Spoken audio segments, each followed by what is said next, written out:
अस्सलामुअलैकुम जी। तो dear students, कैसे हैं आप? ठीक है, मैं उम्मीद करता हूँ आप खैरियत से होंगे। मेरा ख्याल है कि आपको टॉपिक का पता चल गया है कि 10th क्लास की इंग्लिश का यूनिट नंबर 4 उसकी आज हम एक्सरसाइज को सॉल्व करेंगे। मतलब कि उसके जो क्वेश्चंस हैं उनके answers along with their Urdu translation आज हम इस वीडियो लेक्चर में पढ़ेंगे। और आज की वीडियो स्टार्ट करने से पहले एज़ यूजुअल मेरी आपसे यही रिक्वेस्ट है कि अगर आप मेरे इस यूट्यूब चैनल पे न्यू हैं तो काइंडली मेरे इस यूट्यूब चैनल को लाजमी लाइक करें, सब्सक्राइब करें और उन दोस्तों के साथ लाजमी शेयर करें जिनके रेलिवेंट या रिलेटेड ये वीडियो लेक्चर्स हैं। मेरी मुराद है 9th और 10th क्लास के स्टूडेंट्स। तो चलिए आज का जो यूनिट नंबर 4 है इसे स्टार्ट करते हैं और इस यूनिट का नाम है फर्स्ट एड। तो पहला क्वेश्चन है, you should not keep checking if the bleeding has stopped, why? वो कहते हैं जी you should not keep checking, आपको चेक नहीं, मुआयना मतलब ऐसे ना जख्म हो गया तो आपको बार बार मुआयना नहीं करते रहना चाहिए। You should not keep checking, आपको मुआयना नहीं करते रहना चाहिए। इफ द ब्लीडिंग, अगर खून का बहना है स्टॉप्ड, रुक गया है, व्हाई, ऐसा क्यों है? ये कहा जा रहा है जी अगर आपको का खून बहना बंद हो गया जख्म से तो आपको बार बार उसका मुआयना नहीं करते रहना चाहिए। ऐसा क्यों है, वजह क्या है? आपने फर्स्ट एड को रिकॉल करना है और इसका आंसर करना है। एनीवेज ये आंसर है, आप इसे भी कोट कर सकते हैं। तो मैं पढ़ता हूँ answer. You should not check, अगर आपने ये लिखना है तो ये लिख लें, अदरवाइज आप लिख सकते हैं you should not keep checking if the blood has stopped, आपको खून रुक गया है या नहीं ये देखने के लिए बार बार मुआयना नहीं करना चाहिए जख्म का। बिकॉज, क्योंकि इट में डैमेज, ये नुकसान पहुंचा सकता है द क्लॉट, जमे हुए खून को। क्लॉट का मतलब क्या होता है? खून का जो जमना होता है उसे कहते हैं क्लॉट, मतलब जमा हुआ खून, लोथड़े को। दैट हैज फॉर्म्ड, जो बन चुका है, एंड ब्लॉक्ड, और जिसने क्या किया है, रोक दिया है द ब्लड फ्लो, खून के बहाव को। कहते हैं जी बार बार जब आप जख्म को चेक करते हैं ना, ये देखने के लिए खून रुका है कि नहीं, मतलब ऐसी चीज़ें, तो वो जो खून रुक जाता है ना तो आपके जख्म के ऊपर एक तह सी लग जाती है सुर्ख और वाइट ब्लड सेल्स की। वो जब आप बार बार देखेंगे तो वो उतर जाएगा, तो इससे क्या होगा, आपका दोबारा खून बहना शुरू हो जाएगा। तो इस वजह से that is why you should not keep checking the wound, because it may damage the clot that has formed and block the blood flow. तो ये इसमें जो लॉजिक है, रियलिटी है कि आपको क्यों नहीं बार बार चेक करते रहना चाहिए। दूसरा क्वेश्चन देखते हैं जी, why is it necessary, why, क्यों, इज इट नेसेसरी, क्यों ज़रूरी है, टू कीप अवे, दूर रखना, क्या रखना? दूर रखना क्यों ज़रूरी है जी? क्या दूर रखना? सोप, साबुन को। आप साबुन लगाते हैं ना हाथों को, ठीक है, मुंह पे भी लगाते, नहाते भी हैं, सारी बात है साबुन के साथ। फ्रॉम द वूंड, तो जख्म से साबुन को दूर रखना क्यों ज़रूरी है? ये देखिए नीचे ट्रांसलेशन है, आप इजीली इधर से भी देख सकते हैं। नेसेसरी का मतलब है ज़रूरी है, कीप अवे का मतलब है दूर रखना, ठीक है। सोप साबुन को कहते हैं और वूंड कहते हैं जख्म को। जख्म से साबुन को दूर रखना क्यों ज़रूरी है? It is necessary to keep away soap from the wound, ये जी ज़रूरी है साबुन को जख्म से दूर रखना। क्यों जी ज़रूरी है? बिकॉज, क्योंकि It can cause irritation, मतलब जलन की वजह बन सकती है इन द वूंड, किसमें? जख्म के अंदर। क्योंकि ये जो है, इट से मुराद है सोप, क्योंकि ये जो साबुन है ये जख्म के अंदर जलन की वजह बन सकता है। इस वजह से the soap should be kept away from the actual wound. So basically this is the reason, that is why आपको इस नसीहत पर अमल करना चाहिए।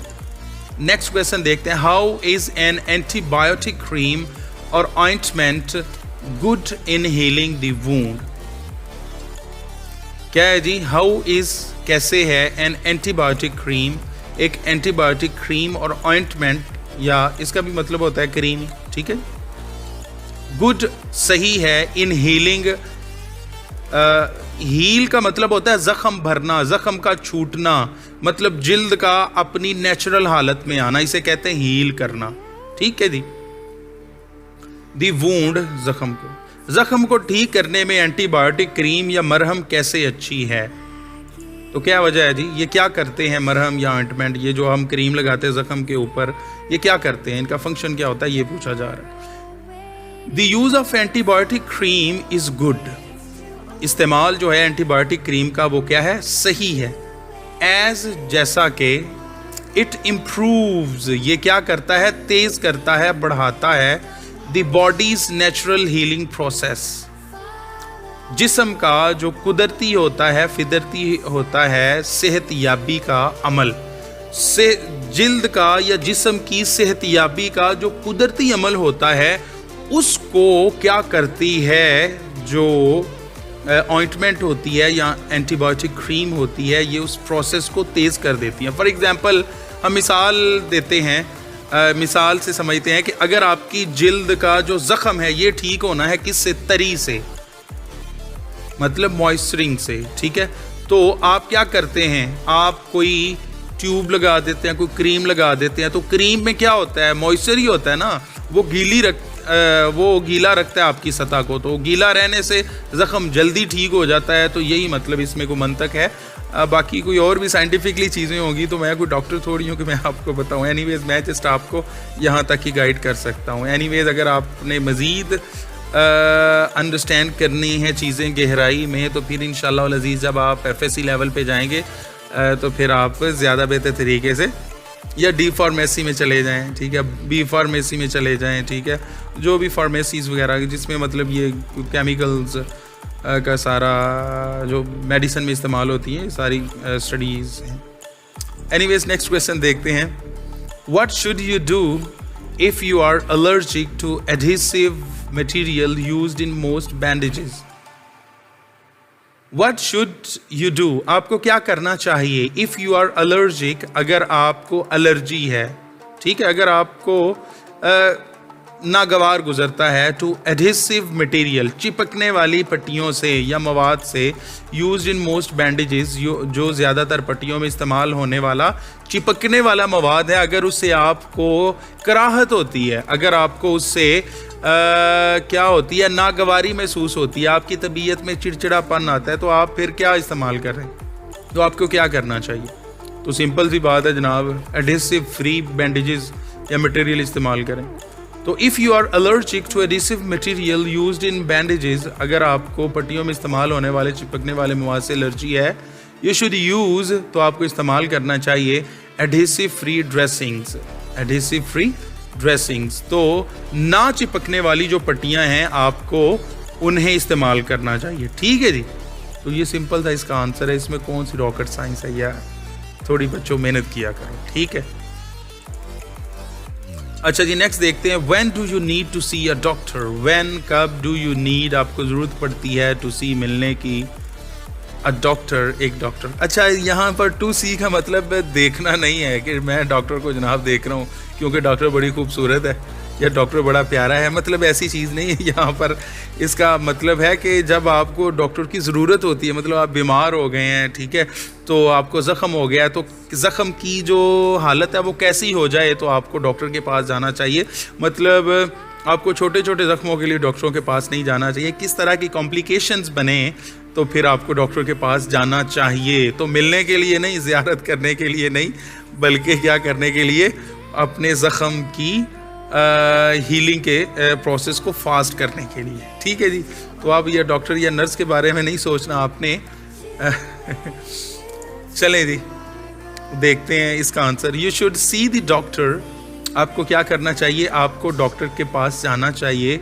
If the recovery is slow, अगर सेहतयाबी, रिकवरी का मतलब क्या होता है, सेहतयाबी स्लो, वो क्या है, सुस्त है। और if the wound is infected, या ज़ख़म में इन्फेक्शन हो गया है, ज़ख़म बहुत बुरी तरह ख़राब हो गया है, and it is not recovering, और इट इज़ नॉट हीलिंग, ये सेहतियाब नहीं हो रहा, मतलब आपका ज़ख़म ख़राब हो गया तो फिर आपको डॉक्टर के पास जाना चाहिए, अदरवाइज़ डॉक्टर्स के पास, नर्सों के पास नहीं जाना चाहिए। आपको पता है ये बहुत ज़्यादा मैनेज करके जाना पड़ता है ये डॉक्टर्स और नर्सों के पास। एनीवेज नेक्स्ट क्वेश्चन देखते हैं। What should your first aid kit consist of? What should your first aid kit, आपकी इब्तदाई तिब्बी इमदाद की जो किट होती है ना, बॉक्स होता है, एक बैग सा पकड़ा होता है ना, ज़्यादातर 11, 22 ये जो होते हैं इब्तदाई तिब्बी इमदाद के इंस्टीट्यूट्स, मुख्तलिफ स्कूलों में ट्रेनिंग्स के लिए भी आते हैं, इनकी एम्बुलेंसेस वगैरह भी होती हैं, आपने देखी होंगी। तो उनके पास एक वो होता है, एक बॉक्स सा, ठीक है, जिसके अंदर वो सीजर्स, कैंची, पट्टियाँ, ठीक है, सनी प्लास्ट, ointments, antibiotic creams, calamine lotion और लेटिक्स ग्लव्स और ये सारी चीज़ें, मतलब ठीक है। तो वो जो बॉक्स होता है ना, डिस्प्रीन, एस्पिरिन, ठीक है, पैनाडोल, टैबलेट्स वगैरह भी होती हैं, ताकि अगर किसी को ब्लड प्रेशर हो तो आप डिस्प्रीन दे दें उसे। डिस्प्रीन क्या खून को पतला करती है? बहरहाल मुझे इतना तो नहीं पता, मेरा ख्याल है कुछ ऐसा ही करती है। तो चलें जी, कंसिस्ट ऑफ का मतलब है मुश्तमिल होना। तो ये जो फर्स्ट एड किट होती है ना, ये किन चीज़ों पर मुश्तमिल होती है? तो ये देखें, इतनी सारी चीज़ें, आप कोई भी इनमें से 5-6 चीज़ें उठा लें तो आपको इंशाल्लाह अल अज़ीज़ 2 नंबर मिल जाएंगे। अगर आपने ये इतना लिखना है तो फिर भी आपको 2 ही नंबर मिलेंगे, ठीक है। लेकिन ये है कि इम्प्रेशन अच्छा पड़ता है और वैसे भी आपकी नॉलेज में, आपकी वोकैबुलरी में इम्प्रूवमेंट भी आती है, एनहेंसमेंट भी आती है, ठीक है। लिहाजा आपने ये सारा याद करना है। The first aid kit should contain, वो क्या होना चाहिए? कंटेन, मुश्तमिल होनी चाहिए आपकी फर्स्ट एड किट जो है। अब फर्स्ट एड बुक, उसमें पहले नंबर पे फर्स्ट एड बुक भी होनी चाहिए, ठीक है। प्लास्टर्स, इसमें elastic bandages, gauze, adhesive tape, antiseptic wipes, cotton wool, safety pin, tweezers, scissors, latex gloves, calamine lotion, thermometer and analgesic tablets such as Disprin, aspirin, Panadol वगैरह वगैरह, paracetamol, ठीक है। तो ये जो चीज़ें हैं ये सारी की सारी होनी चाहिए, ठीक है। अब मैं उर्दू पढ़ देता हूँ। इब्तदाई तिब्बी इमदाद की किट में इब्तदाई तिब्बी इमदाद की किताब, प्लास्टर, लचकदार पट्टियाँ, जालीदार पट्टी, चिपकने वाली टेप, एंटीसेप्टिक वाइप्स, रुई की ऊन, नफास्ती पिन, चिमटी, कैंची, लैटेक्स दस्ताने, कैलामाइन लोशन, थर्मामीटर और एनाल्जेसिक गोलियाँ होनी चाहिए। तो इतना कुछ जनाब होना चाहिए, तो फिर आपकी जो किट है ये पूरी होती है। जी तो डियर स्टूडेंट्स, मैं उम्मीद करता हूँ कि आज का जो वीडियो लेक्चर है ये आपको बड़ी आसानी से आपने अंडरस्टैंड कर लिया होगा और आपको जो क्वेश्चंस हैं उनके आंसर्स अच्छे तरीके से याद हो गए होंगे। आपको बताता चलूँ कि ये जो आंसर्स हैं, ये जो क्वेश्चन आंसर्स का पोर्शन होता है ये 10 नंबर का होता है, 10 मार्क्स, ठीक है। और आपके पूरे 13 चैप्टर्स इंक्लूड होंगे और आपने ये कोशिश करनी है कि आप सारे जो चैप्टर्स के क्वेश्चन आंसर्स हैं वो अच्छे तरीके से मेमोराइज कर लें, अंडरस्टैंड कर लें, कंप्रीहेंड कर लें और उन्हें बार बार time and again write down करके फिर आप याद किया करें। वैसे भी हमारे असातिज़ा फरमाया करते थे कि बेटा इल्म को लिख कर कैद करना चाहिए, इल्म को कलम के ज़रिए कैद कर लो हमेशा हमेशा के लिए। आप जितनी बार ज़्यादा लिखोगे, एक तो आपकी हैंड राइटिंग ठीक होगी, दूसरा जो आप में इम्प्रूवमेंट आएगी, आपकी मेमोरी उतनी ज़्यादा शार्प होगी, तीसरी जो इम्प्रूवमेंट होगी वो क्या होगी? आप फोकस करना सीख जाएंगे।